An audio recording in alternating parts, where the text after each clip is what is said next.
What's up guys, ZMD here. So let's continue and talk about some other issues with the fitness industry. This video is going to be part 2. So let's just go ahead and get started. Obesity is a big problem, possibly one of the greatest in America and many other developed nations in the world. Over a third of the population is obese, at least in the US, which is where I am. In this video, I would like to continue and piggyback on my last video to discuss other problems that exist in the fitness industry that I think you should be aware of. If you haven't already checked out part 1 first, I'll leave a link somewhere up here and you can click there to watch that. As an aside, if you guys wouldn't mind leaving a like or a comment and hit the bell notification so you don't miss any videos and subscribe, it would be amazing. So in the last video, I talked about some of the problems like false sense of image ideals, getting scammed with products that may not be right for you. Let's continue on with that discussion. So one other issue I have with it is, why is there so much focus in the fitness industry on treatments and ways to overcome being overweight, yet little to nothing focused on prevention? Well, I'll tell you why. It's not that difficult. It's because by ensuring you're a fatso from the beginning, you're pretty much more vulnerable and prone to buying things so they can extract money from you. By being overweight or obese, you essentially are stuck in a state where now you're an easy target because you're in distress. I mean, you need a way out, so you're willing to listen to anything that may sound like it may help or slightly improve your health. You're susceptible to buying a bunch of products that you know little to nothing about, and there lies the appeal for the marketing industries. Loads of pictures of beautiful, sculpted, Photoshop pictures of the most sexy bodies, and you, my friends, are sitting ducks for anything they throw at you.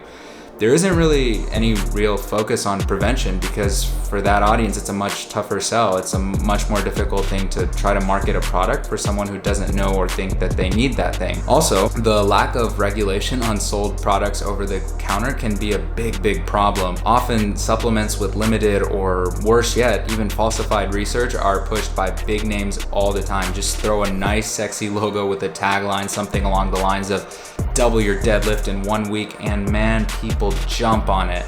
All that being said, some supplements are reasonable, I think, such as, your multivitamins, fish oils for your omega-3s, your creatine and protein powder to supplement your protein in your diet, of course. But don't buy into these flashy supplements claiming to add 50 pounds of muscle in a month or something ridiculous like that. Hard work, good sleep, proper nutrition, and consistency, those are the things you need and the only ways really that you're gonna achieve your goals. Furthermore, there's a lot of misinformation. There are still people doing exercises with poor form, lifting heavier than they should be, and many sources online, including some pros, they don't even perform the exercises the way they ideally should. For example, one that actually kind of hurt me was lateral raises with your thumbs pointed down. I don't know if you guys are familiar with that, but that is a great one-way ticket to Snap City. And when you try these exercises in an effort to emulate the form you see, you are left feeling frustrated, and double that frustration because now you're paying a hefty bill for a surgery for an issue you could have easily avoided, and now you're out for months at a time. My other big issue is that none of it is personalized for your goals. If you have had a history of, let's say, diabetes or some type of kidney problems, or maybe you used to drink a lot and you have a heavy history of alcohol use, you have some liver problems, the bottom line is that the nutrition advice for you is likely not the same as for others, and it's super important that you understand that. You have to ensure the sources from which you're learning things are reputable. These days, pretty much anyone who goes to the gym claims to be an expert in the realm of fitness. I mean, almost anyone can pay a couple bucks, attend online classes, complete a 10-question quiz, and claim to be a fitness guru or expert with a degree. Okay. On the other hand, having an abundance of resources can also be a bad thing. It's called information overload. Having too many options and an overabundance of exercise and techniques can actually make it harder for you to want to go and start your fitness journey. I remember when I was initially watching Athlete X's channel several years ago, and one of the things that I felt discouraged me a little was the amount of information available. It's like, I don't know where to start, so I would procrastinate on it and really just not take any action. I mean, full body split, bro split, intermittent fasting versus keto. How many days of the week should you work out? High reps, low reps? How fast should the movements be? How many rest days? When do you take protein optimally?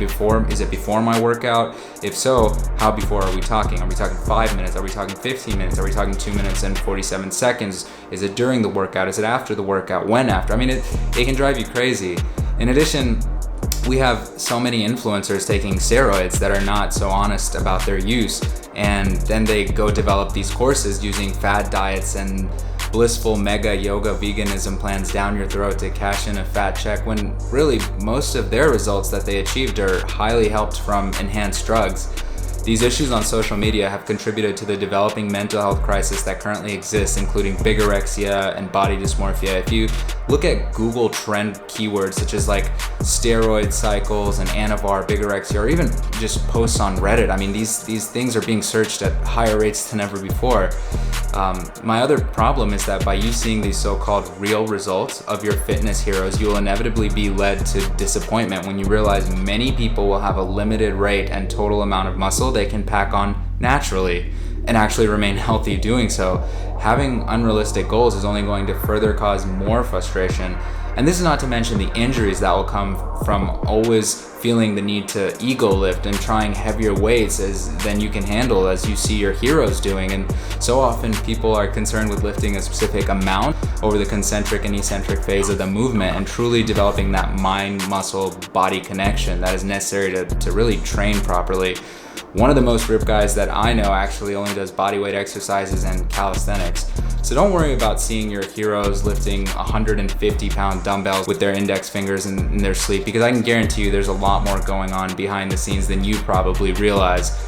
Alright guys, as always, I hope that you guys got something out of this video. Focus on yourself, your own personal health, and I'll see you in the next video. Keep being a boss.